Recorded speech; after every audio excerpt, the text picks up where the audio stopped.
Saludos amigas y amigos, bienvenidos a la emisión número 13 de Orgullo Hispano, una media hora diferente en español. Es un privilegio para nosotros poderles traer contenido que edifica, informa y que mejora el conocimiento que tenemos de nuestra cultura. Lo hacemos porque es más lo que nos une que lo que nos separa, y en la unión está la fuerza. Recuerden que nos encantaría escuchar de ustedes. Nos encuentran en Facebook como @orgullohispanofla. Nos pueden enviar un correo electrónico a orgullohispano21@gmail.com o llamarnos al 561-571-2381.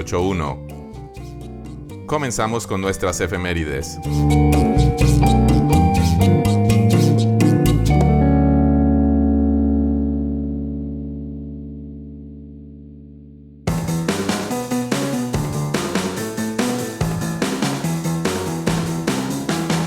A continuación, algunos de los acontecimientos o fechas especiales que se celebran o conmemoran entre el 4 y 9 de febrero.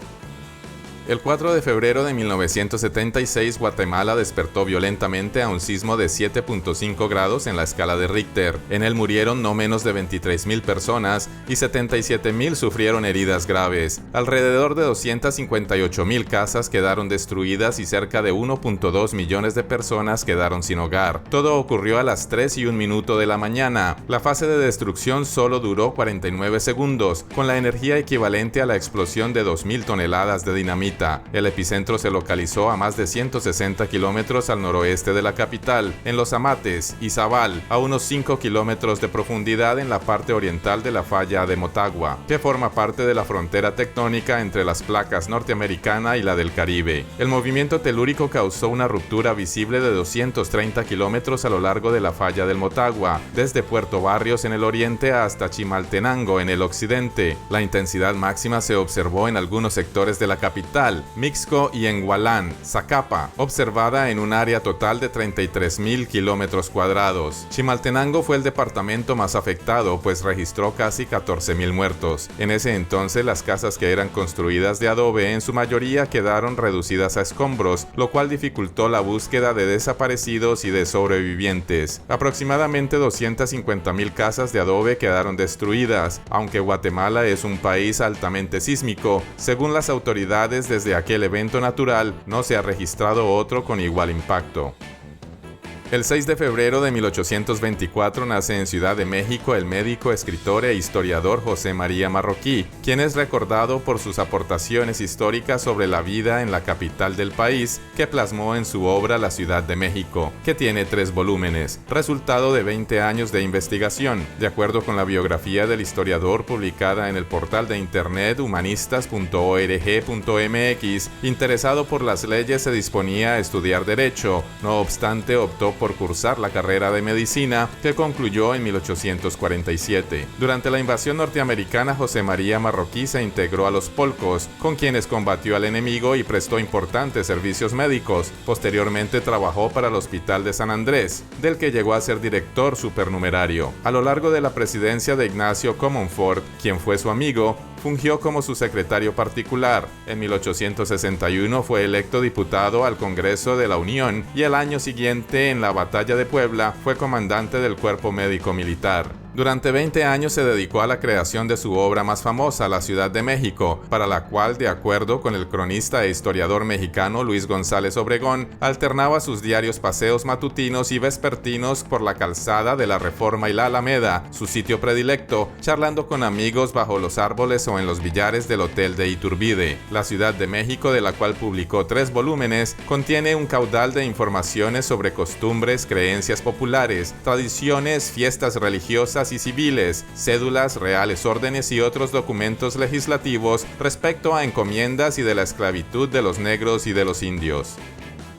El 7 de febrero de 1833 nace en Lima, Perú, el escritor Ricardo Palma, mejor conocido por su colección de leyendas del Perú colonial, una de las colecciones más populares de la literatura hispanoamericana. A los 20 años, Palma ingresó a la Marina peruana y en 1860 se vio obligado por exigencias políticas a huir a Chile, donde se dedicó al periodismo. 6 años después regresa a Lima para sumarse al movimiento revolucionario contra España. También participó en la Guerra del Pacífico y durante la ocupación chilena protestó valientemente contra la destrucción de la famosa Biblioteca Nacional por parte de las tropas chilenas. Tras la guerra se encargó a Palma la reconstrucción de esta biblioteca. Siguió siendo su curador hasta su muerte. En 1887 fundó la Academia Peruana, una sociedad científica. La carrera literaria de Palma comenzó en su juventud con versos ligeros, obras de teatro románticas y traducciones de Víctor Hugo. A sus anales de la Inquisición de Lima, 1863, le siguieron varios volúmenes de poemas. Su fama se deriva principalmente de sus encantadoramente descaradas tradiciones peruanas de 1872, breves bocetos en prosa que mezclan hechos y fantasías sobre la pompa y la intriga del Perú colonial.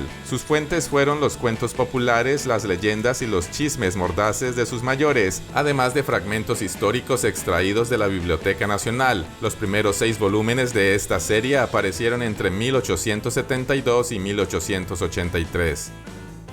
El 5 de febrero de 1916 nace en Santurce, Puerto Rico, el legendario Daniel Santos, quien de acuerdo con su biografía en Spotify, se convirtió en uno de los cantantes y compositores más influyentes de América Latina y del sur del continente durante la primera mitad del siglo XX. Como muchos de sus compatriotas, Santos se mudó a Nueva York a mediados de los años 30 e impresionó al cantautor puertorriqueño Pedro Flores con su lectura de Amor Perdido. Para 1938, Daniel Santos tocaba y grababa con el Cuarteto Flores, con quien grabó la mayoría de sus primeros éxitos: Tú serás mía, Venganza, Esperanza inútil, Perdón, Irresistible y la versión definitiva de la mejor composición de Flores, Despedida. Alrededor de 1942, Santos fue reclutado para servir en las fuerzas militares y regresó después de su servicio con un renovado sentido de propósito para su carrera como cantante. Comenzó grabando y escribiendo material patriótico, trabajando en conjunto con Pedro Ortiz Dávila en Los Patriotas. A partir de 1946 pasó mucho tiempo actuando en Cuba y se inspiró para escribir decenas de canciones, una de las cuales, Sierra Maestra, fue transmitida por Castro durante el movimiento 26 de julio. Sin embargo, en 1961, Santos empezó a desconfiar del movimiento, específicamente de la política de entrenar a los niños para luchar en el ejército. Continuó actuando en los Estados Unidos y en América Latina, interpretando sus canciones más famosas y relatando muchas anécdotas sobre su vida privada. Vivía en un retiro tranquilo en Florida cuando murió de un ataque al corazón en 1992.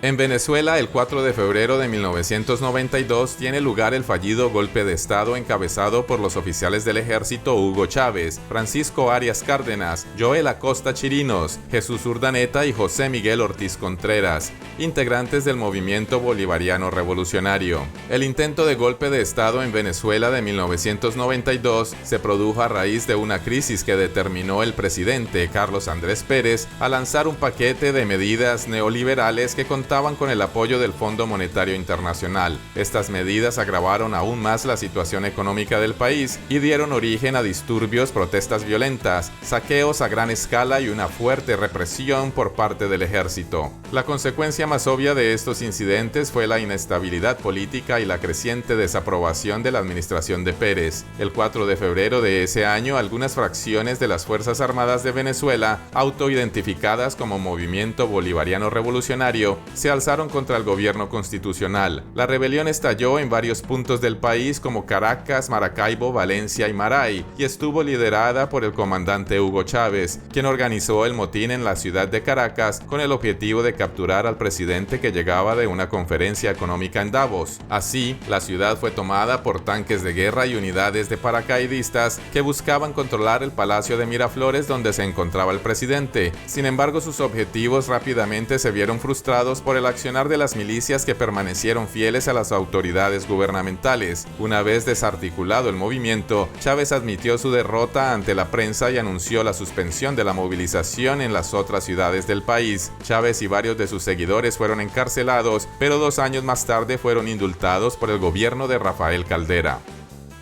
El 7 de febrero de 1834 nace en Buenos Aires, Argentina, el periodista y escritor Estanislao del Campo, de quien Fausto es uno de los mejores trabajos de poesía gaucha. Campo descendía de una familia patricia y luchó por defender Buenos Aires contra las tropas del general Justo José de Urquiza. Continuó su carrera militar mientras escribía y ascendió al rango de capitán en 1861 y luego a coronel en 1874. Se convirtió en periodista escribiendo con un humor áspero en apoyo de las causas liberales. En 1855 comenzó a escribir poesía romántica. 2 años más tarde publicó su poema gauchesco Décimas, escrito al estilo de su compatriota argentino Hilario Ascasubi, quien usó el sobrenombre de Aniceto el Gallo. La obra principal de Campo es Fausto, impresiones del gaucho Anastasio el Pollo en la representación de esta obra. El estímulo para Fausto de Del Campo fue la presencia del propio Del Campo en una interpretación de la ópera Fausto del compositor francés Charles Gounod. Campo se inspiró para volver a contar la historia de Fausto de Gounod en forma de verso, en el lenguaje y estilo de un gaucho tosco al que llamó Anastasio del Pollo. Campo usó caricaturas, viñetas de la vida del gaucho, un himno a la naturaleza y humor rural terrenal para parodiar a la culta audiencia urbana de la ópera. El 9 de febrero de 1909 nace la actriz y cantante luso-brasilera Carmen Miranda, quien tuviera una activa carrera desde finales de la década de 1920 en adelante. Apodada la Bomba Brasileña, Miranda era conocida por su característico atuendo de sombrero de frutas que usaba en sus películas estadounidenses. De joven diseñó sombreros en una boutique antes de hacer sus primeras grabaciones con el compositor Josué de Barros en 1929. La grabación de Miranda de 1930 de Chai, Pra Você Gostar de Mim, escrita por Gilbert de Carvalho, la catapultó al estrellato en Brasil como la principal intérprete de samba. Durante la década de 1930, Miranda actuó en la radio brasileña y apareció en 5 chanchadas, películas que celebran la música, la danza y la cultura carnavalesca. Hola Hola Brasil y Hola Hola Carnaval encarnaron el espíritu de estas primeras películas de Miranda. El musical de 1939, Banana de Terra,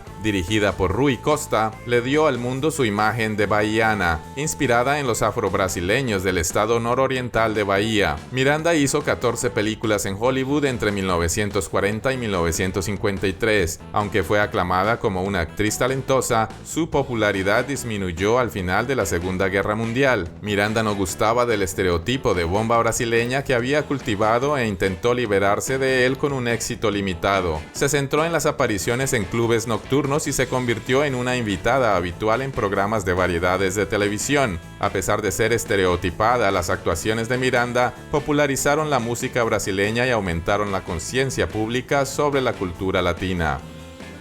Así llegamos al final de nuestras efemérides. Recuerden que todo nuestro contenido está disponible desde las principales plataformas de podcast. Nos encuentran como Orgullo Hispano en Apple y Google Podcast, Spotify, Deezer y muchas más, incluyendo YouTube. Continuamos con las noticias.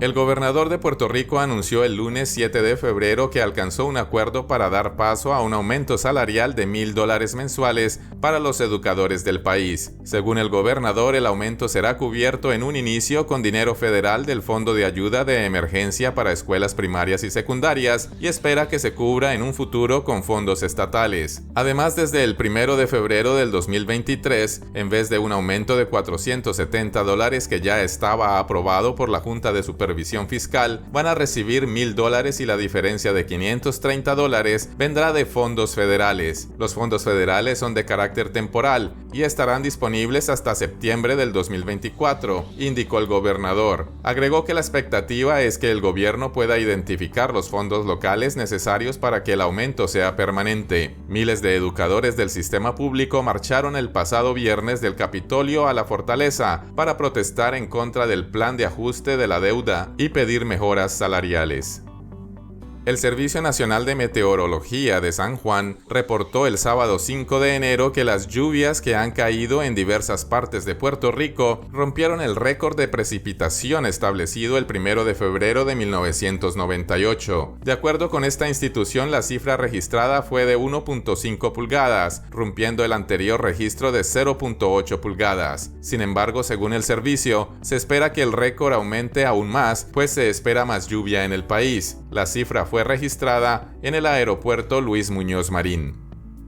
En Estados Unidos, las aerolíneas de bajo costo Spirit Airlines y Frontier Airlines anunciaron el lunes su fusión tras un acuerdo valorado en $6.600 millones, en lo que se convertirá en la quinta compañía aérea más grande del país. Las firmas indicaron que la transacción ofrecería más rutas de bajo costo a destinos en Estados Unidos, América Latina y el Caribe. Permaneciendo en Estados Unidos, se reporta que el gusto por el tequila se encuentra en su punto más alto, ya que a lo largo del 2021 se convirtió en la segunda bebida con más ventas en este país y en caso de mantener el crecimiento sostenido de los últimos meses, podría desplazar al vodka, que es el licor más consumido. De acuerdo con el Consejo de Bebidas Destiladas, el destilado de agave fue, junto al mezcal, la segunda categoría de bebidas destiladas de más rápido crecimiento durante el año pasado, solo por detrás de las bebidas preparadas, por lo que se colocó por encima del whisky y el coñac. Continuamos con noticias para los amantes del café. Después de alcanzar en el 2021 niveles no vistos en una década, el precio del café seguirá disparado este año y parte de la culpa la tiene Brasil, cuya cosecha se verá limitada por adversidades climáticas y desafíos logísticos relacionados con la pandemia. El mercado global depende en buena medida del volumen de café que sea capaz de producir Brasil, y en este momento la producción brasilera es inestable, con una oferta apretada, una demanda boyante y la pandemia de coronavirus aún causando estragos en las cadenas productivas internacionales. Lo que pasa en los cafetales de este país tiene repercusiones planetarias, y el 2021 fue un año especialmente duro, con una reducción de la producción de alrededor del 25% frente al 2020, cuando recogió un récord de 63 millones de sacos del grano. En el mundo del fútbol, el artillero argentino Lionel Messi hace noticia al convertirse en el tercer goleador más grande de la historia del deporte al marcar su gol número 758 como profesional, desplazando a otra leyenda suramericana, el brasileño Pelé. Cristiano Ronaldo es el máximo goleador de la historia. El portugués, a sus 37 años de edad, ha anotado 803 goles en sus 1.103 partidos, los cuales se reparten en 21 temporadas, en las que ha jugado para equipos como el Real Madrid y el Manchester United. Así llegamos al final de las noticias. Recuerden que todo nuestro contenido está disponible desde las principales plataformas de podcast. Nos encuentran como Orgullo Hispano en Apple y Google Podcast, Spotify, Deezer y muchas más, incluyendo YouTube.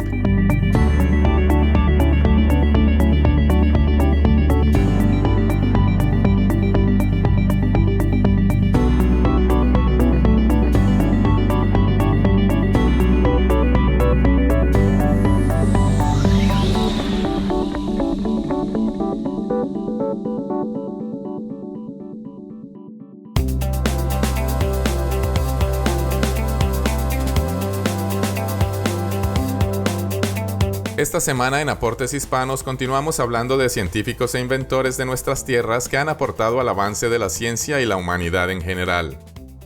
Empezamos con la microbióloga Ángela Restrepo Moreno, que murió a los 90 años la semana anterior, el 3 de febrero del 2022. Restrepo Moreno nació en Medellín el 28 de octubre de 1931. Sus primeros estudios superiores los desarrolló en el Colegio Mayor de Antioquia, donde obtuvo el título de tecnóloga en laboratorio clínico, el primero de una larga trayectoria académica. En Estados Unidos, específicamente en la Universidad de Tulane, New Orleans, cursó la maestría en ciencias en 1960 y su doctorado en 1965. Tras eso volvió a Colombia, donde ingresó al Departamento de Microbiología y Parasitología de la Facultad de Medicina de la Universidad de Antioquia. Allí fue tecnóloga médica y monitora de prácticas y jefe del laboratorio de micología hasta 1976. Se especializó en microbiología con énfasis en micología. Entre sus mayores logros se resalta su aporte en el desarrollo de métodos de laboratorio para el diagnóstico centro de micosis humanas en hospitales, facultades de medicina y escuelas de bacteriología. La micosis es una infección producida por hongos microscópicos. Estas infecciones pueden ser sistemáticas, que es cuando afectan a tejidos internos del organismo como los pulmones, pero en nuestras latitudes la mayoría de las veces este tipo de micosis son infecciones oportunistas graves que afectan a personas inmunodeprimidas. Otras mucho más comunes y menos graves son las micosis superficiales, que se localizan en el pelo, las uñas, la piel o las mucosas. Su transmisión es por contacto con personas o animales infectados o con objetos utilizados por ellos. La mayoría de estas micosis producen picor, a veces muy intenso, pero algunas pasan desapercibidas y solo se detectan por pequeñas manchas en la piel. Continuamos con Raquel Chan, bioquímica nacida en Argentina, quien es profesora titular en la Universidad Nacional del Litoral, en la provincia de Santa Fe, y en 2008 fue elegida directora del Instituto de Agrobiotecnología del Litoral, un centro de investigación de la biotecnología y la biología molecular vegetal. Desde allí lidera un equipo de especialistas que estudia cómo funcionan los mecanismos moleculares que les permiten a las plantas adaptarse a los diversos ambientes. Así lograron aislar el gen HB4 del girasol, que injertado en la soya, el maíz y el trigo, les da a estos cultivos la propiedad de ser resistentes a las sequías y la capacidad de germinar aún con mayor productividad en esas condiciones adversas. Considerando que en varias regiones del planeta la falta de agua ya es una problemática constante, el hallazgo de la bióloga es un inmenso aporte a la humanidad. Estas semillas, las primeras transgénicas desarrolladas 100% en Argentina, están listas desde 2015, pero aún falta que pasen por procesos de control y conseguir las patentes para que puedan utilizarse comercialmente. Por este importante hallazgo, la científica recibió el premio CONEX en biotecnología y el premio Jorge Sábato que otorga el Ministerio de Ciencia, Tecnología e Innovación Productiva de Argentina. Además, la BBC la eligió como uno de los 10 científicos más importantes de América Latina. Seguimos con Catherine Barbosa Márquez, quien es una bióloga boliviana investigadora experta en murciélagos. Nació en 1983 y creció en Cochabamba, Bolivia. Asistió a la Universidad Mayor de San Simón, donde estudió en el Centro de Biodiversidad y Genética. Continuó su educación de posgrado para obtener la maestría en Biología y Conservación de Áreas Tropicales de la Universidad Internacional Menéndez Pelayo. En 2006, Barbosa y una colega, Aide Vargas, redescubrieron una especie pensada extinta en Bolivia hace 72 años. La especie conocida como murciélago boliviano nariz de espada está ahora protegida en un área del departamento de Santa Cruz, conocido como el Santuario Ecológico de la ciudad de San Juan de Corralito, localizado en la provincia Ángel Sandoval, siendo la primera área específicamente designada para proteger una especie de murciélago en América Latina. Barbosa ganó una beca en 2007 para conducir una investigación en Barro Isla de Colorado en Panamá, financiada por el Instituto Smithsonian de Investigaciones Tropicales. Su proyecto estaba enfocado en el bosque y los efectos de las fronteras insulares en el hábitat de la población de murciélagos de la isla. Barbosa ganó la beca de exploradores jóvenes de la National Geographic en 2009. Utilizó los fondos de la beca para dirigir una investigación sobre la acústica de los murciélagos en la llanura veniana del norte de Bolivia.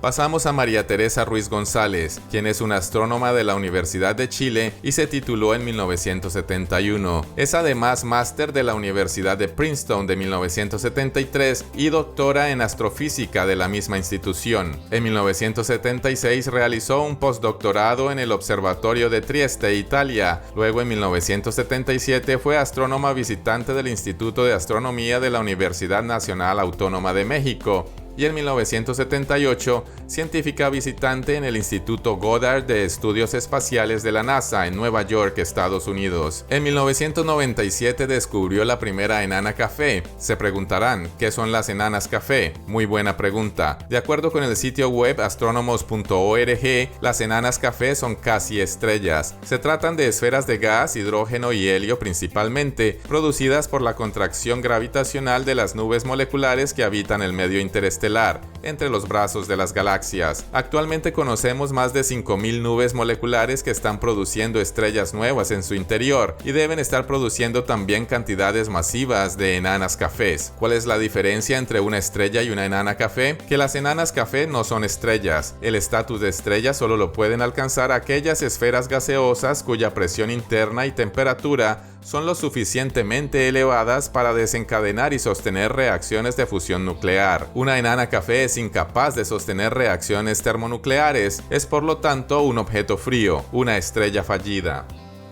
Terminamos con Diana Marcela Bolaños Rodríguez, quien es una científica colombiana que cada vez adquiere mayor renombre e importancia en el contexto científico internacional gracias a su arduo trabajo. Esta colombiana apasionada por el mar estudió biología marina en la Universidad Jorge Tadeo Lozano con sede en Santa Marta y continuó con su formación en la Universidad de New Hampshire en los Estados Unidos. Allí recibió su doctorado con un premio para la excelencia en la investigación del Departamento de Zoología. Diana Marcela se apasionó por una especie de la cual no se conoce mucho, los platelmintos policlados, un gusano marino que puede regenerar sus tejidos a través de células madre y se convirtió en uno de sus referentes en el mundo. En el 2010 ganó la beca L'Oréal UNESCO para mujeres en la ciencia, en el año 2012 fue nombrada bióloga del año en Colombia y en el 2013 fue destacada por la BBC como una de las 10 mejores científicas latinoamericanas.